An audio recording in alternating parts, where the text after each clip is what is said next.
Hello and welcome back to the latest episode of B6 and Beyond with me and Corey.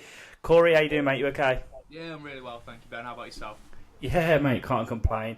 So, obviously, where we left it last time, we went to the Villa. Obviously, if you haven't seen already, we done a vlog on the Newcastle game. So, if you haven't watched that already, go and give it a watch. And while you're here, make sure to drop a like and subscribe to this video. Really does help the channel grow, so it really is appreciated. We're aiming to get at least 20 likes on this video. So let's kick it off. We're going to start off by talking about the Newcastle game very briefly. If you want to see our full reaction, like I say, it's on the end of the watch along video. Corey, after obviously settling down and being able to compose ourselves a little bit more, has anything more come to mind, or have you got any more feelings around the game? Yeah, do you know what, actually, obviously myself and Ben, we went to the game. As Ben said, there is a vlog for that. I think it's not necessarily from the game itself, but it's I've watched most of sort of the games from the weekend, and to be honest, looking at it, a lot of the teams have started a bit slower. Obviously, we'll get into that a bit later on in the Beyond part. But I think, obviously, in hindsight, I think, obviously, it's a disappointing result in terms of with Newcastle's situation with no striker. I think we've all said it, and I think we can all be honest as Villa fans, if Isak was there, it probably would have been a different game and a different scoreline. The red card did really ruin any sort of momentum we had in that second half, which we can go into a bit more detail on. I think the red card in a little bit, but yeah, overall I think it's the first game of the season. Listen, obviously you want to get off to a great start, but ultimately we've not lost. We've now not lost at Villa Park for a whole year, which is unbelievable, really. We had half an hour with 10 men and still didn't manage to lose. And to be honest with you, we didn't really give up many chances when we went down to 10 men either, which is quite pleasing. So those are sort of the positives to take from it. I don't know about yourself, if there's any thoughts you've had. Do you know what I find really frustrating is the Newcastle fans' perception that they battered us. I don't agree with that thoroughly. Yes, they dominated the ball and they dominated possession. Openly admit that they were the better team, and they probably deserved to win over the 90 minutes.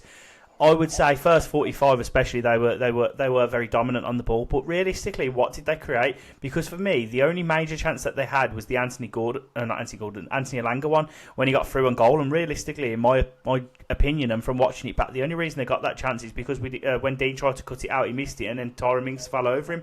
So ultimately, that chance wouldn't have come. It weren't like they've ripped us open and carved us open.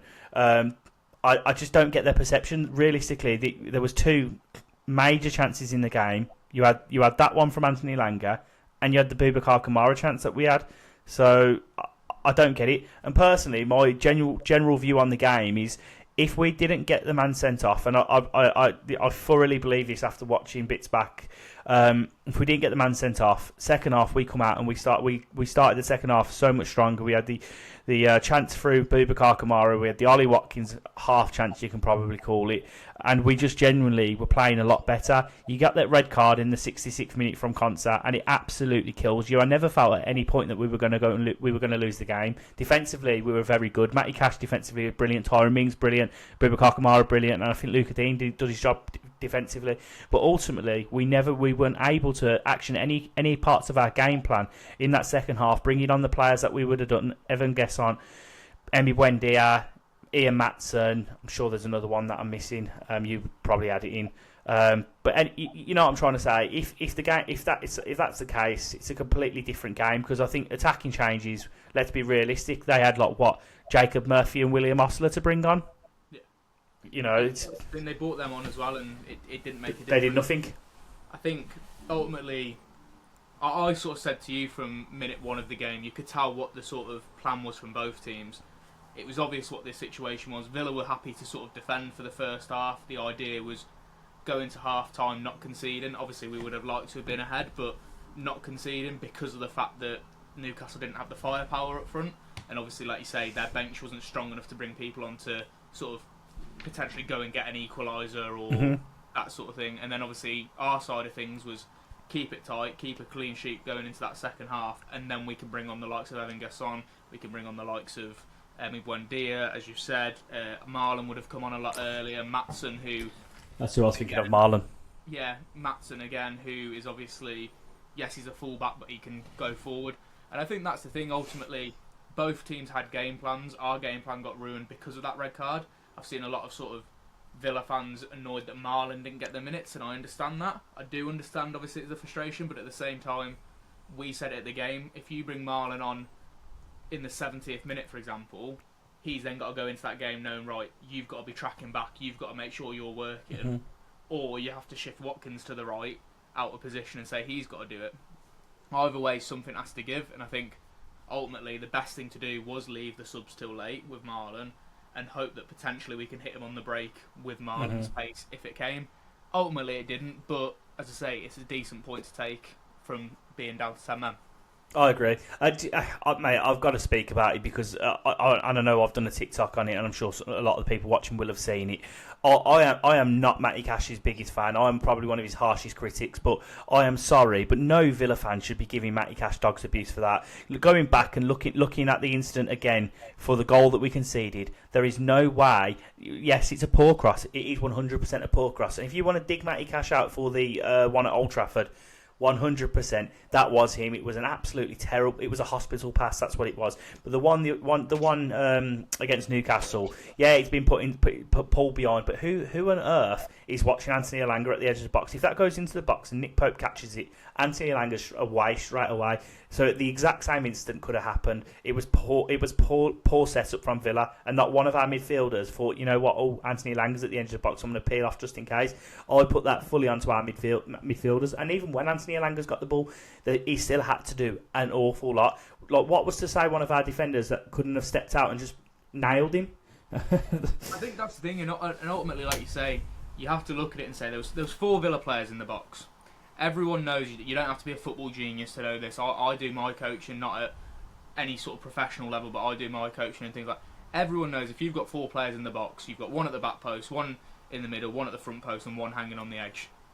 We had 3 players of those 4 that were just stood in the middle of the box waiting for the ball, and one who was slightly off towards the back post. The likes of Morgan Rogers, for example, his tracking back yesterday was pathetic. I'm not saying he could have stopped Elanga, but his performance in general was pathetic, mate, to be honest with you. And I think ultimately it came down to a tactical thing where the players were in the wrong positions. Don't get me wrong, it's not the greatest ball by Cash, but also with 4 players, you'd expect someone to be there to at least challenge Elanga or potentially be having a shot.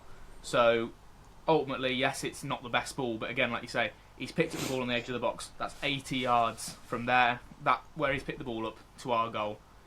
Ball obviously gets played through. It's a great ball by Elanga. I'm not going to take anything away from that. It's a very good ball.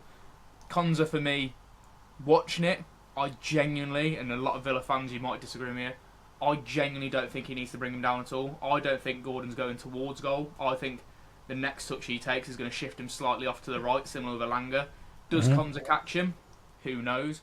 Does Tyra Mings catch him? He won't miles exactly. Off. Does Bizzett stand tall again and stop the ball? It's one of them. We don't know. But listen, as we said, we've got more details about that game and our initial thoughts straight after in the vlog, so please do go over and have a look at that as well. Yeah. On that note, mate, I think it's a good idea to start talking about transfers, incomings, outgoings, and sadly today, from an Aston Villa perspective, we've lost a really a player that's close to a lot of our hearts, and I think it's a moment for us to really just take it in and speak about Leander Dendonker's exit to Real Oviedo. Sorry. What a shame! What a shame we're having to lose Leander Dendonker. Yeah, I mean, listen, gutted. He was a believable player on his day.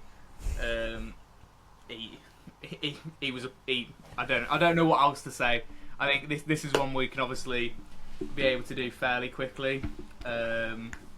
We've always got that goal at Old Trafford, I guess. He did actually manage to score a goal for us, which is unbelievable, really. When that game doesn't exactly bring back any good memories, does it? Well, no, it's similar to his career, really, at Villa. But listen, ultimately, it's a Gerrard signing. I don't hold anything against Dendoncker personally.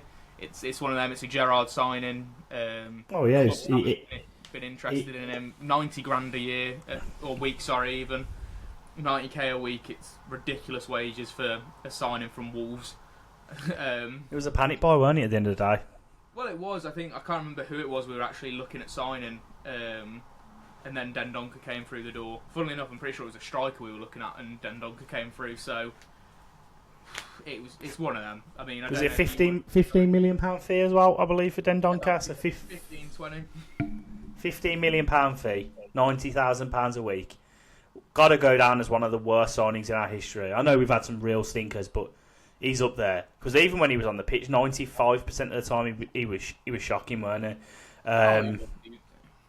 Yeah, very limited. He's a liability. I think probably the less said, the better about Dendoncker. Obviously, thanks for that goal at Old Trafford, but that's about it. No. Moving on. Yeah, bye. We don't have to think about him again. He's off the books. This next player, obviously, probably the intro that is fitting for him is the one that Ben's given just there. You would think so, but it seems to be dividing opinion with some of the fans, which is absolutely ridiculous. I think after, obviously, the step... Well, Jacob Ramsey's obviously the player we're going to talk about now. Let's obviously just point that out there for those who maybe don't know. But Jacob Ramsey is officially today left Aston Villa and joined Newcastle for £44 million. I think a lot of Villa fans, as you say, divided. Some Villa fans are calling him a snake, which is disgusting, in my opinion. You can clearly see from his message today and the players' reactions, there was never any intention to get rid of him. I think from the club's perspective, they didn't want to get rid of him. From Jacob Ramsey's perspective, he didn't want to go. John McGinn actually has put a tweet out, which, if I can find here, I can quickly read. Apologies. Yep. So, always humble, respectful and willing to learn. It's been a privilege to share the dressing room with you and enjoy some special moments together on the pitch. A sad day losing a top player in person and one of our own, but it seems to be the way football is set up these days, and it's that last line that's the massive killer. We saw it yesterday with the unison in the Villa fans and Newcastle fans with their chants. Obviously, it's ironic that he's gone to Newcastle, really. But that's what it is. It's ruined football. We're having to lose a player in Jacob Ramsey who didn't want to leave. The players clearly didn't want him to go. The money, don't get me wrong, we'll get onto that side of things shortly. But Ben, your thoughts? I think it'd be fitting just to quickly read out what Jacob Ramsey had to say.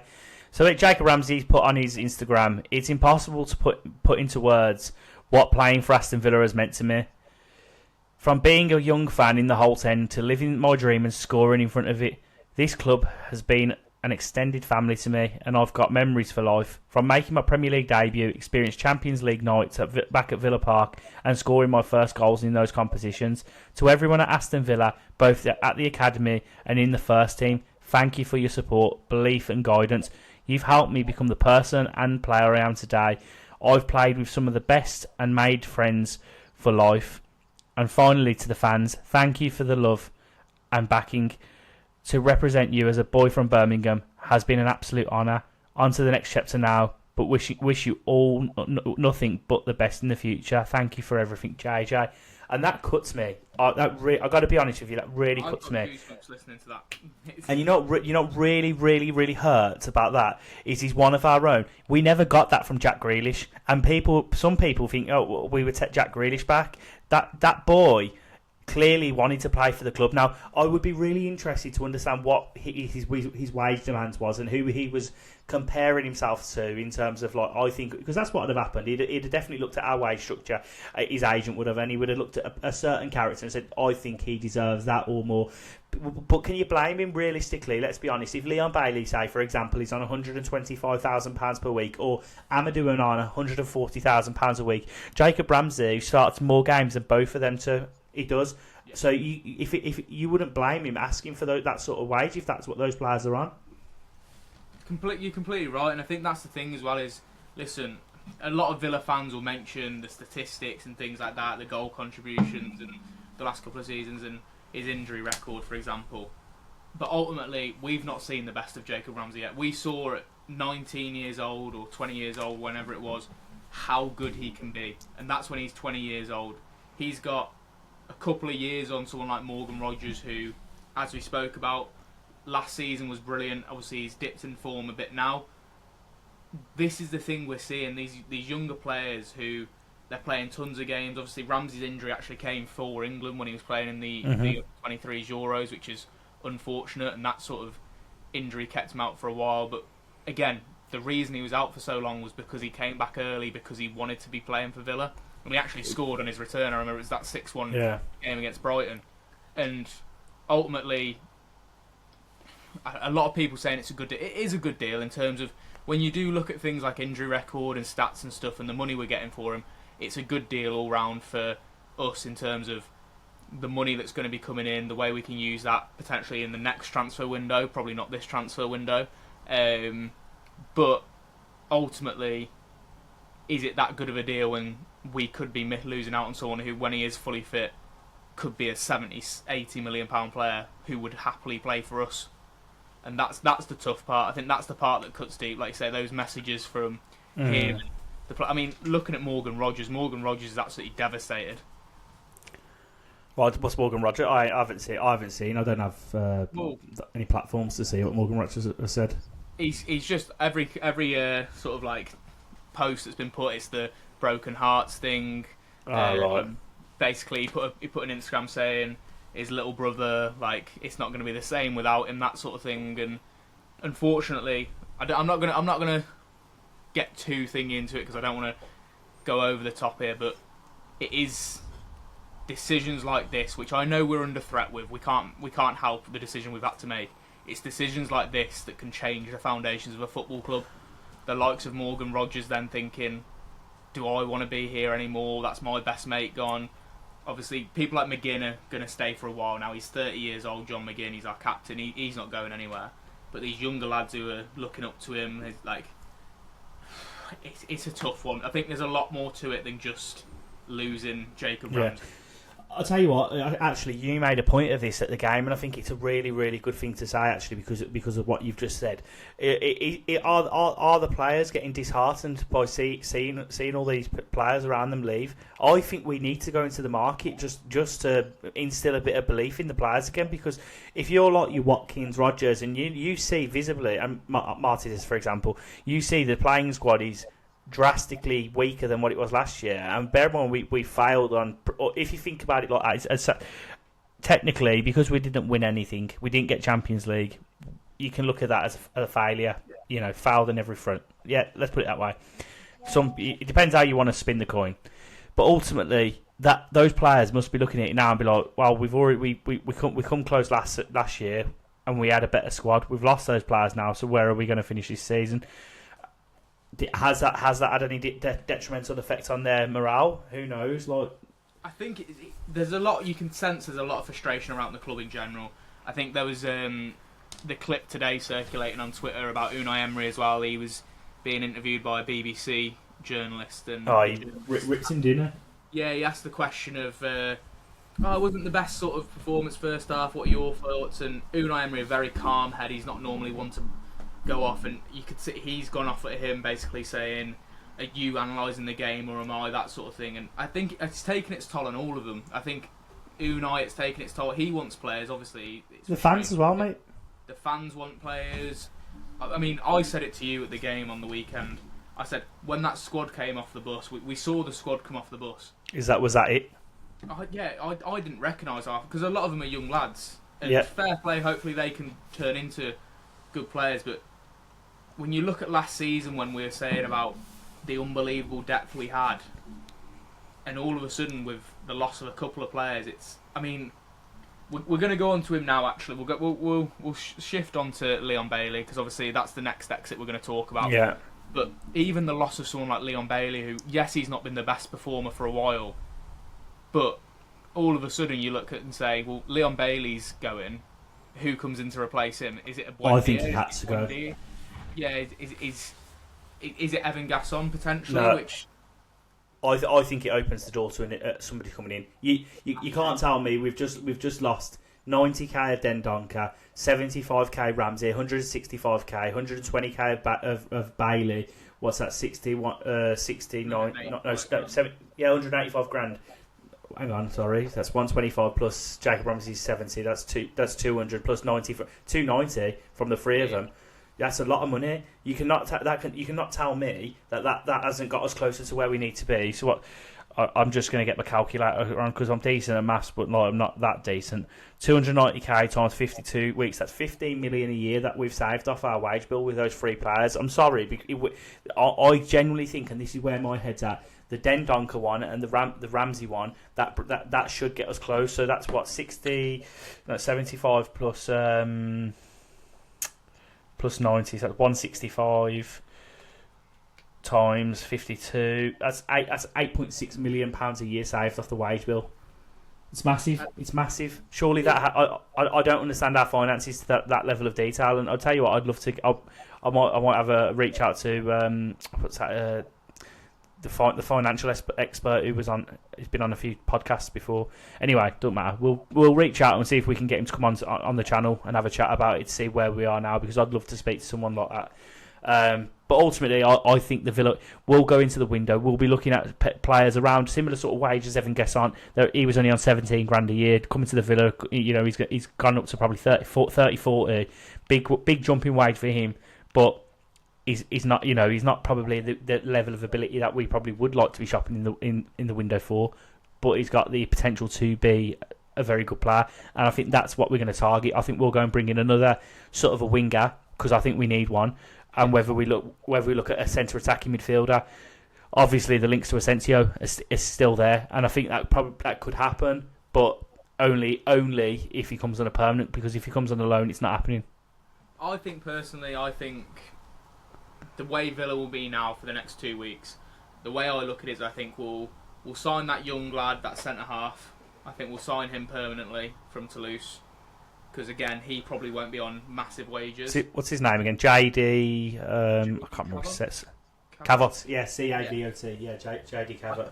I think he'll sign permanently. I think that's one that we could see happen, because wages again won't be that big of an issue. Someone like Fort from Barcelona potentially coming in. Right back. Seeing Garcia out the door. Again, permanently. Asensio, as you've touched on, and I said to Ben at the game, and we know this with Asensio, is he's going to have to be a permanent deal. And a lot of people will say, well, I'd take him on loan. We can't. If we take him on loan, we're going to have to pay a certain amount of the wage he's currently on. If we offer him that 3-year deal, we can shorten his wages and make it a cheaper deal for us overall. And then also if his contract expires at Barca and we don't have to pay a fee, we're going to have to pay more wages for him. Then that's going to straight away come off our SCR. So literally getting him on a permanent and paying a little 13 million euro fee, which is absolutely peanuts for us. It's a no-brainer, isn't it? And I think as well, the next one who we could potentially look at is a potential loan signing for a striker, a proper out-and-out striker, not like an Evan Guesson who can play there, or Marlon who can play there as well. I think we could look at a potential loan deal for a striker, but again, who? I thought you had a name. I wouldn't be surprised if Nicholas Jackson was looked at on loan. If Chelsea let go on I'd loan, love it. I think he's only on. I could be wrong, but I think he's only on about 110 grand a week. So I thought he was on less than that. Potentially, yeah. So if we're forking out 80% of those wages, that's only sort of the 85 grand a week mark, that sort of thing. And that's the thing. I think Villa now are going to have to be smart. I'd like to think, obviously me and Ben don't know for sure, we're not experts, we've got nothing to do with Aston Villa, we don't know what the ingoings and outgoings are, but I'd like to think, and I think a lot of Villa fans would like to think, now that JJ's gone, now that Dendonker's gone, now Leon Bailey's gone, which we do need to talk about Bailey actually, we sort of skipped over him, that something will happen in terms of some people coming in. Yeah, we've kind of gone around a few pieces there, haven't we? Because we were going to speak about players coming in after Leon Bailey, and we've kind of already covered that now. But let's touch on Leon Bailey while we're here. Now, I've obviously been quite vocal about this, and I am not sad to see Leon Bailey go. I'm not. I'm going to be very blunt. Like we had one incredible season from him, that 23-24 season from Leon Bailey. He was exceptional. For me, he was one of the best players in the Villa side, and if not in the Premier League that season, he was phenomenal for us. But sadly, the first season he was poor, and he got impacted by injuries. He had the hamstring injury, didn't he? He looked explosive against it. Was it Everton? He had that game, and he scored 2, and he was ridiculous. And then he obviously had his hamstring injuries, and he just didn't look the same player. 23, 24, amazing. And then last season, his form, when I say fell off a cliff, he didn't just fall off a cliff. He was thrown off a cliff head first and hit the ground hard. He was horrendous last season. And I don't want to sound horrible, but I personally, I've got that fed up of seeing him get the ball, run into a blind alleyway, do nothing with it, fall over at his own feet, and then lose the ball. And that was rinse repeat. And for me, I'm happy for him to go, get that 120k back in the bank per week, reinvest it in the squad. I just think it makes sense for Villa to move on. His time he's done at Aston Villa. I wish him well. I don't wish any bad on him. I wish it goes to Roma, and I hope he does succeed. But from a Villa perspective, you're either with us or you're against us. Now, if as soon as he's out the door, I couldn't really care. In so many words, you're spot on. I think this is the thing. Leon Bailey, he's one of them players who I think you can't dislike, and like you said there's no animosity towards him, that sort of thing. Everyone wanted him to succeed. It's similar to Bertrand Traore, and Bertrand Traore was at Villa. A very frustrating player, at times was brilliant, and no one ever wanted him not to succeed, but it just didn't work out for him. But ultimately, that's the thing, and like you say, I saw a comment, actually, if the person who commented, it was commented on one of our TikTok videos, if the person who commented is watching this video, please do comment in the comment section and let me know your thoughts about saying the biggest mistake we made was selling Diaby instead of Leon Bailey. And I can see the way the thought process there, but also at the same time the way we had to look at it was Leon Bailey. I think Man United wanted Leon Bailey for about 40-50 million, and Diaby, Saudi Arabia wanted him for 70 million euros. That was, wasn't it?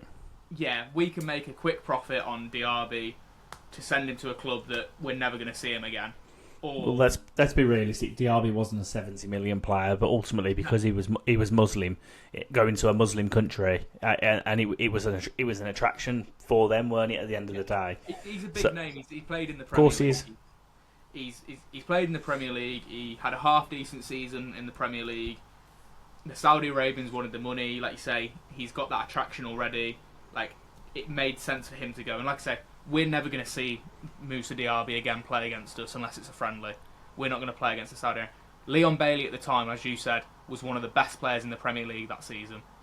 If we then go and offload him to Man United or Chelsea, the teams that wanted him for 50 million, which is 20 million pounds less than we sold Diaby for, and he comes up against us and absolutely tears us a new one, and Diaby does the same thing Bailey did, we're going to get pouters for it.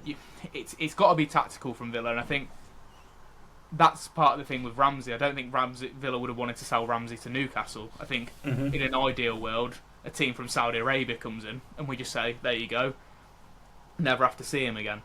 But that's not how it's worked out. And I think, like I say, Leon Bailey was one of those players who, on his day, unplayable, especially in that one season, but it was a rarity. Other than the one season, it was just a rarity, and unfortunately, that's football.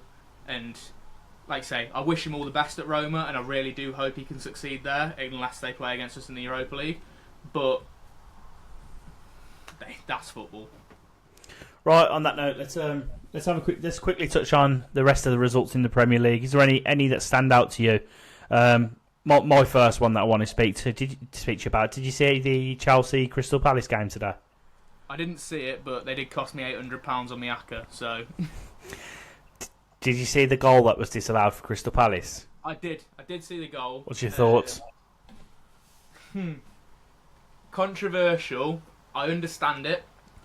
The only issue with, and again, it's typical VAR and typical referees in the Premier League, it should have been implemented 3 times before that, all for the big 6 clubs.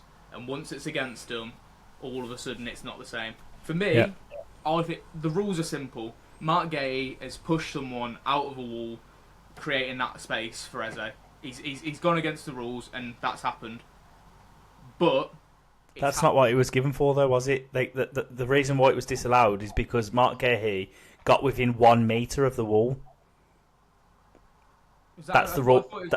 No. That's what I thought as well. No, because they were basically you had the wall here on the left hand side, and then next to him you had Gehi and that like jostling, they're shoulder to shoulder, and because Gehi has pushed, was it Caicedo? They've got too close to the wall, and the opposition team has to be a metre away from the wall, and that's why it was given.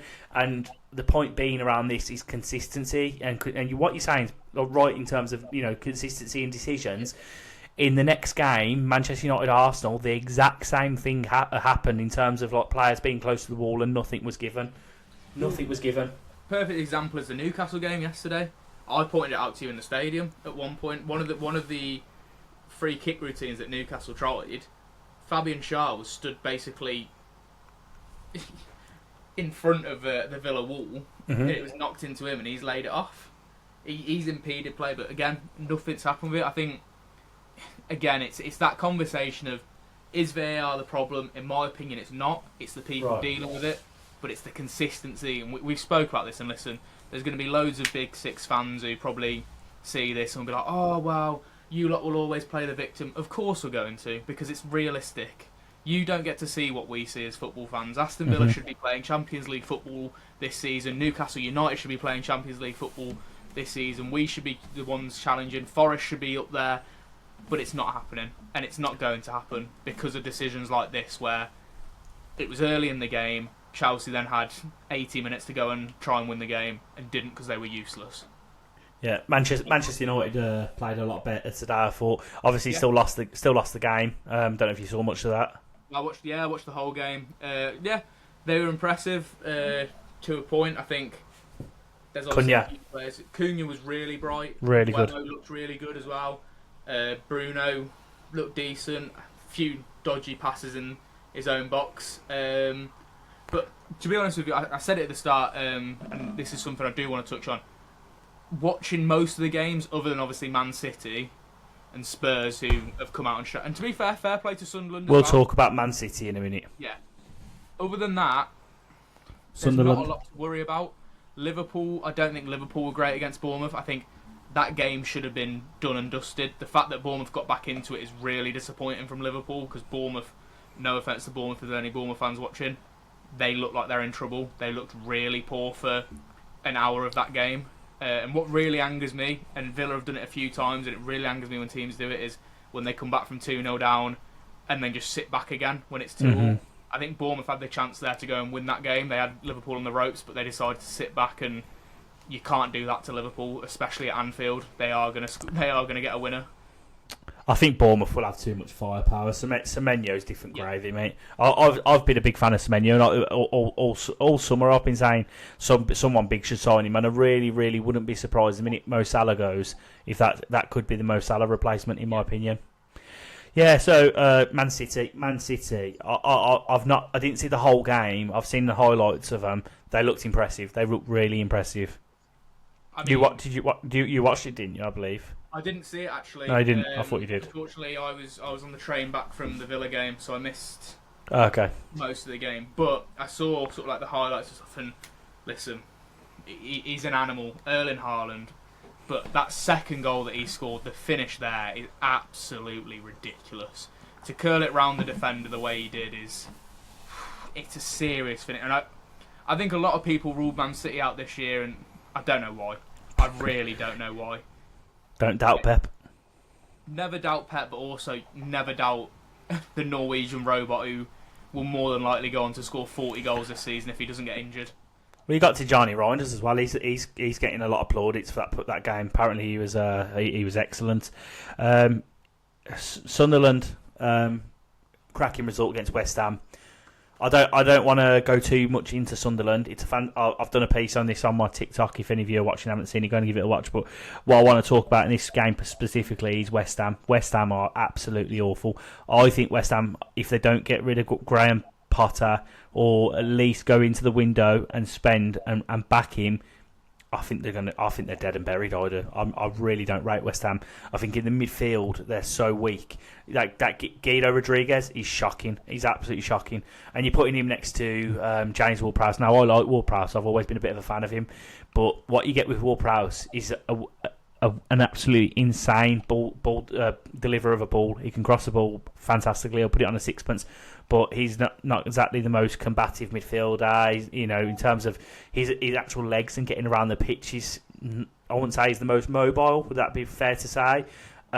You kind of need players around him to do the legwork, the donkey work. He's become less immobile than less he's played. I think at Southampton he was a bit more mobile, like you say. He was very much that 8 where he'd pop up on the edge of the box for the goal and stuff like that. But as you say, he's not that sort of player, and Guido Rodriguez isn't either. So having them two next to each other, it's just don't work. It's not going to work. Listen, we did our predictions at the start of the season, and you asked me about whether I thought any of the the newly promoted teams would stay up, and this was before any of these signings and things like that had happened. And I said to you, there was 2 teams, potentially 3, that I was worried about this season. West Ham was one of them, Wolves was the other, and Brentford was the third one. And all 3 of them have been absolutely battered. And I'll tell you what, Sunderland I've got 2 games now, and generally they need to get points on the board because their next game is away at Burnley, and I could see them beating Burnley. I think Sunderland have got a better side, and then after that they've got Brentford at home. Yeah, they could genuinely be on 9 points. Yeah, you look at Brentford as well. Obviously, I didn't catch the game today, but 3-0 at half time to Forest. Fair play to Forest. I thought Forest.